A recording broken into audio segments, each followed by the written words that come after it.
Just my opinion. Just my MT, baby. And spiritual story, we in house, y'all.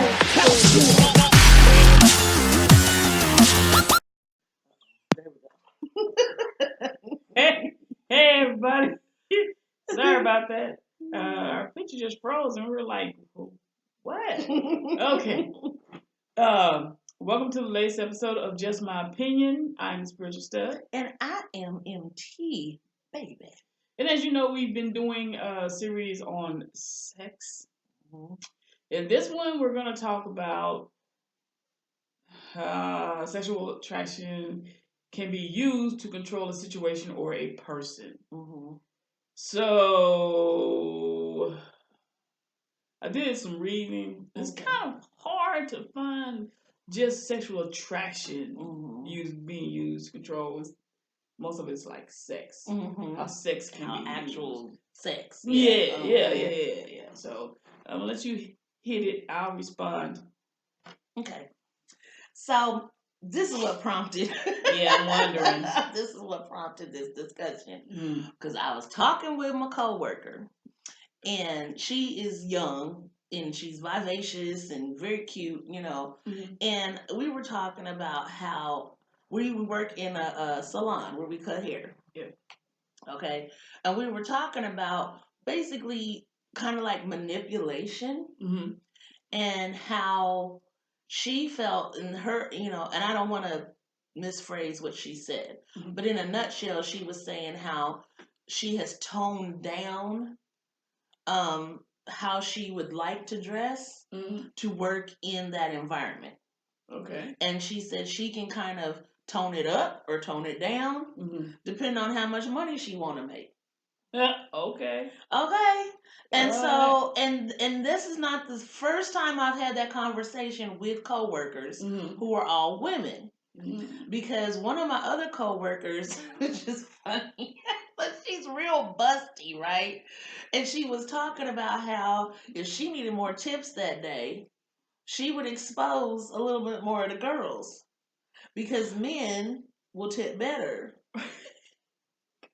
And I was like, that's a whole thing. Like, we need to talk about that. That is the whole thing. Visuals. Yes. Just a visual of it. Right. Because men are visual beings. That's right. Yep. And so then I realized what my problem was. Why getting the big cash tips, baby? Yes. Because my thing is, I remember back when I dressed way more feminine. And the attention that I got from men and women. Okay. And so I hadn't really thought about how we kind of puppet master this thing. Well, you know what I mean? About attraction and how we use it to our own benefit. Okay. And it's like, I kind of want to discuss, is that right or is it wrong? Or, how do we feel about that? Because I purpose myself also to dress a certain way when I go to work. But my purpose is to come off looking half wait a minute. Yeah, half the time I want to look professional. Okay. Because I feel like if I look professional, people take me seriously and I get less of the rah-rah from my clients. Okay? Especially people who don't know me. Yeah. Like my clients that know me, they know, oh, that's just Starla, she crazy, or that's MT, she whatever. But for people who don't know me, like you said, it's visual. So the first visual you see when you walk in the door, here's this black woman about to cut my hair. I want you to see a professionalism. Right. But lately, I'd say maybe in the past year, I like really not looking professional. And I don't mean that like I'm coming there like dirty, nasty, like not like that. I just like looking unique. Yeah. So I wear my fun socks. And because of my knee, I have to wear pants that are tighter than what I like. And so a lot of my girly jiggly parts are exposed, which I really don't like because I don't want nobody making no comments. But I have noticed, because it's been a long time since a man has showed me any attention. Okay. Because I dress more center line. Mm-hmm. But when I got my jiggly parts, you know what I mean? For all the world to see, because I got on this stupid knee brace. Then it's like, hey, mama, how you feeling today, honey? And I'm just like, so there is a power within our ability of sexual attraction. Yeah. To get things. You know what I mean? Yeah. And so what I'm wondering about is, I'm like, do we use that power? People do use that power. Okay. They use that power. I mean, good for good, bad, or ugly. I mean, people do use it because if they feel that it's going to enhance, you know, their possibilities or help them get ahead, like your little friend, your coworker said. Yeah. I do what I gotta do. I gotta do what I gotta do. Now, you might run into a problem with that. You keep on jiggling around there. Well, you might attract something that you don't want to attract. And that's the risk you run. That is the risk, because true story. We had a dude, he got banned. He got banned from our store because he was so inappropriate with the girls that worked there. And so some people can't, you know, and it was admittedly, which he would say himself, is alcoholic. Yeah. So he would come in, he's already inebriated. Yeah. He sees the girls, he sees the jiggly parts, and he don't know how to control himself. And so you no longer can get your hair cut here. Right. But yeah, I think that is the game that we play. You know what I mean? Like, how far do we go in wanting attraction, and then what is the repercussion of having it? But isn't that what stripping is? Yes, absolutely. That's power, and like a lot of them don't let you touch. Mm-hmm. You can look, and they give all them tips, cause depending on how well you can crawl up and down that pole. Now, if you can hang on that pole for a little bit. I got kicked out of the strip club one time. It wasn't even my fault. I promise it wasn't my fault. Story, I don't know. What did you do? Well, what happened was, what had happened? I have went to the strip club. I told y'all, ain't no shame in my game. I used to go to strip clubs. I had a favorite. Her name was Candy. She got all my coins on the weekend. Okay. So Candy and I thought had a friendship. Stop laughing at me.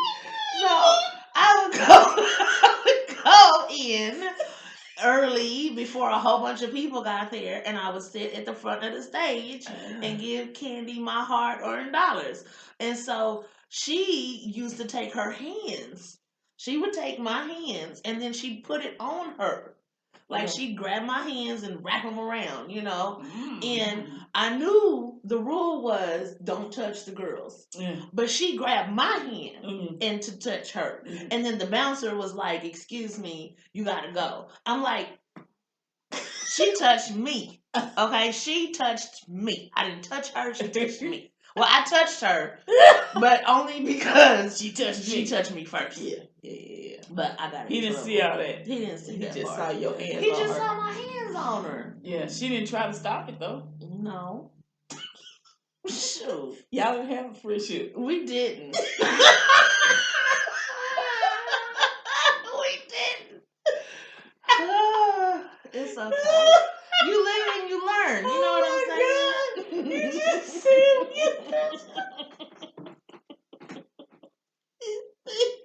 I got in trouble. I got banned for like 7 days. She said she thought they had a friendship. I thought we did. Oh my God. Well, the friendship was the money, honey. Well, that's what I mean about manipulation. Yeah. And I didn't understand that part of stripper culture. Yeah. Because me and Candy was like this in my mind. You know what I'm saying? I used to come in there. I remember one time, true story. Okay. One time I had a rough day at work. I'll never forget this. I mean, it was a bad day at work. I'm crying. So I went in. It's early. Like I said, I like to get there early before all the rest of the foolish people get there. So Candy was at the bar. I come in. I'm like, hey, girl. She's like, you look like you had a rough day. I said, girl, I did. I had a really rough day. She was like, come here, baby. Let me massage your shoulders.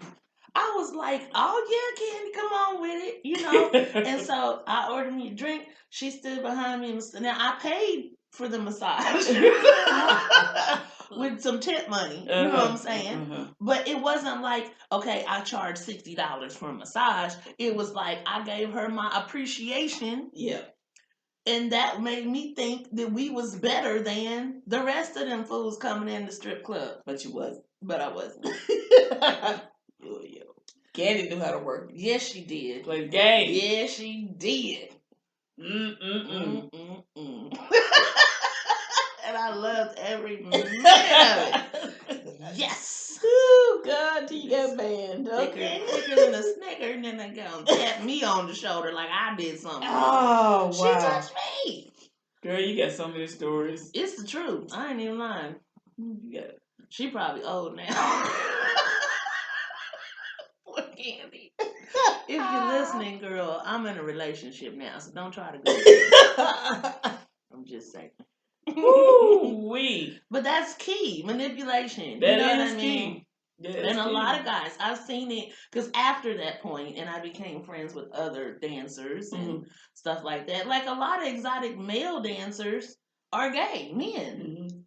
They flipping and swinging and stuff at these, bachelorette parties, and these girls they thinking they having relationships too, and do not, because he's going home to Tyrone or Jerome or John, like he ain't coming home with you. So those are the games we play. I don't even know what to say. I gotta get back on track. Okay, I'm sorry. You good. I gotta get back on track. Okay. Yeah. I don't know. I'm lost. It's true. Okay. I guess club.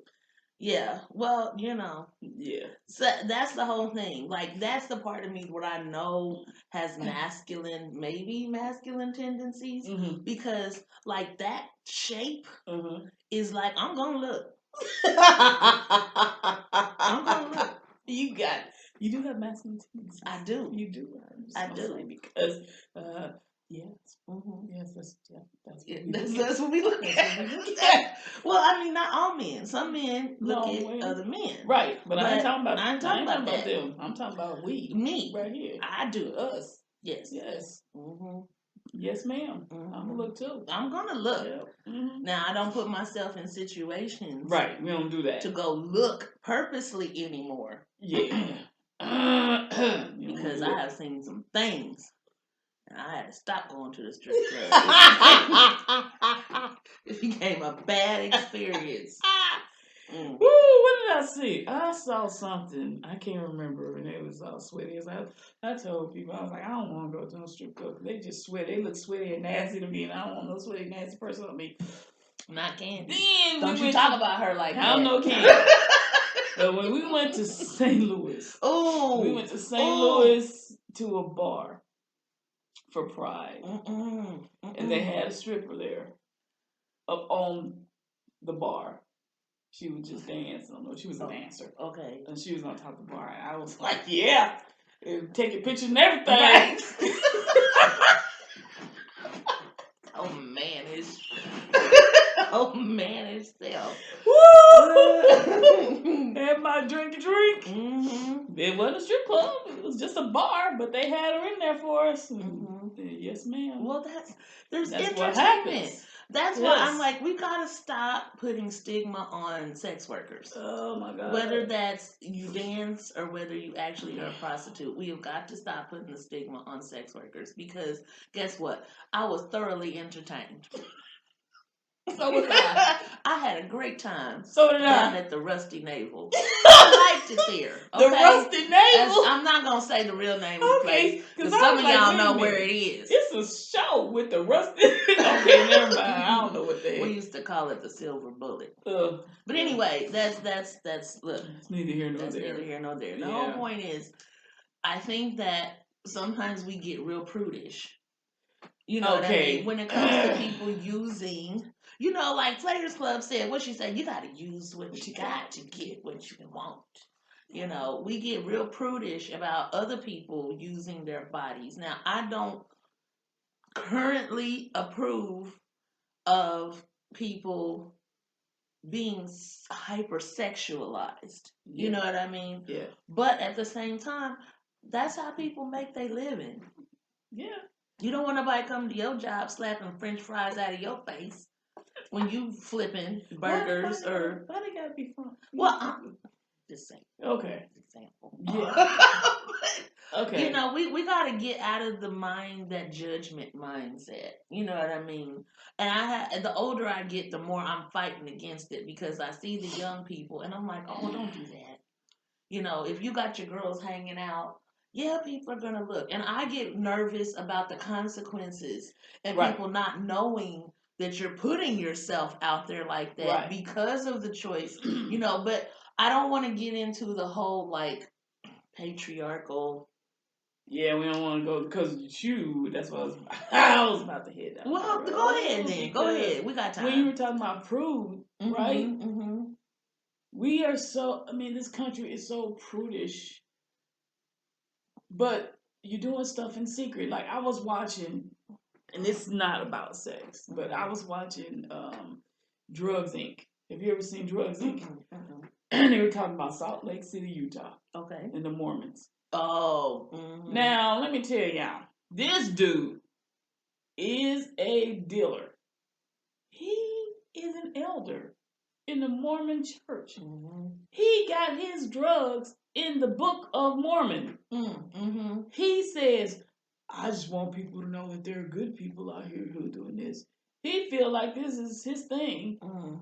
And so my thing is, all those people whose folks are doing, a lot of them do pills. Mm-hmm.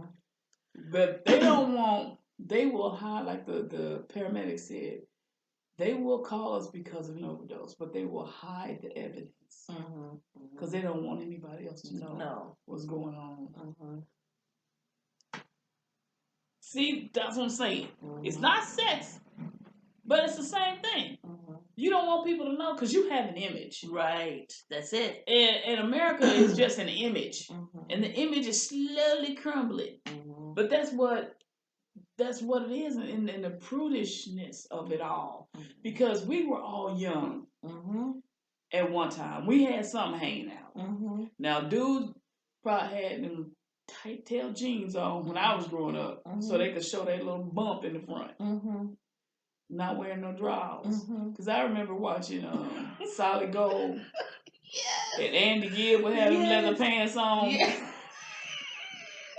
Yes. I used to be like, what? What are you doing? You know, but I mean, again, that's how they used to dress. That's pulling, that's attracting. You're gonna buy. You like my song, but you're looking at me. My shirt unbuttoned way down here, right? And I ain't got no underwear on, so you seeing all this right here with these tight leather pants on. Yes, ladies. And the ladies go out and they buy the posters. Yeah, right. And they buy the records or whatever. That's what they do. Right. But it's the same thing. Sexual attraction. We are manipulating you. Yes. So that you can buy. Because you're not going to get with me. I mean, let's just be real. Right. You ain't going to get with me. But you're going to go buy my stuff. That's right. That's what it's all about. They're not trying to get with you. So don't go there. Well, and we know that sex sells. Right. There's a reason why they say sex sells. Yeah. Because it does. It does. I remember, what was the cheeseburger, the Whopper, and they had the girl eating the Whopper, and she's on the car. Oh, yeah. And the stuff spilling all over. That was Carl's Jr. I think it was Hardy Carl's Jr. something. It's a burger. It's a burger. You know what I'm saying? This ain't trying to get with her. It's a burger. Yeah. But at the same time, people are drawn to, there's an attraction there that draws people in. And I just wanted to make this other point. Last night I was listening to Bell Hooks and Cornel West. Okay. Oh man, good discussion. But if you side plug, the New School has lots of really great videos. Yeah. So they were talking about I forget the super long phrase that Bell Hooks used, but about being open and honest about sex and about attraction. And she's, they're so funny because they get frank. You know what I mean? Yes, they get real frank. They use some language. It's like, wow. So warning if you're going to listen to those videos. But the truth of the matter is that's why we wanted to do this sex series, so that we can talk about some of this stuff. Because the thing of it is, she mentioned that Anna Cornell West both mentioned that a lot of gay, well, I'm not going to say gay, a lot of black male ministers are committing suicide. Yeah. Like the numbers are shooting up. And Bell Hooks said that she believes it's because there's an expectation that they can't live up to. Yeah. You know, some of them are homosexual. Yeah. And they're sleeping with men. Yeah. And then they're going before their congregations and gay bashing. Right. And so trying to live in that cognitive dissonance where it's like, one hand, this is what I like. Right. This is my desire. This is my attraction. But on the other hand, I'm telling people everything opposite of how I'm living. Yeah. And then they get to a point where the two just can't coincide in the same space. Right. And so instead of opting to work through that, and no judgment on anybody who takes their own life. It's sad. It's really sad. But I think that's because we as human beings, we don't allow for other people to exist in their space and in their truth without having something to say. You know what I mean? Everybody got something to say. You side-eyeing everybody. Even in our community, sometimes we're the worst. Oh, my God. You know what I mean? You see two studs together, that's gay. Well, what are you? What are you? What are you? What are you, homo? Like, seriously. Or you see two gay men together. Ew, that's nasty. What? But yet and still, you want people to love and accept you, right, for who you are and who you love. That. I don't get that at all. How the oppressed becomes the oppressor? It's complicated. It's mind-boggling. I see it so much in every minority wants to oppress another minority. It's like the majority can sit there and watch all the minorities kick each other's tails.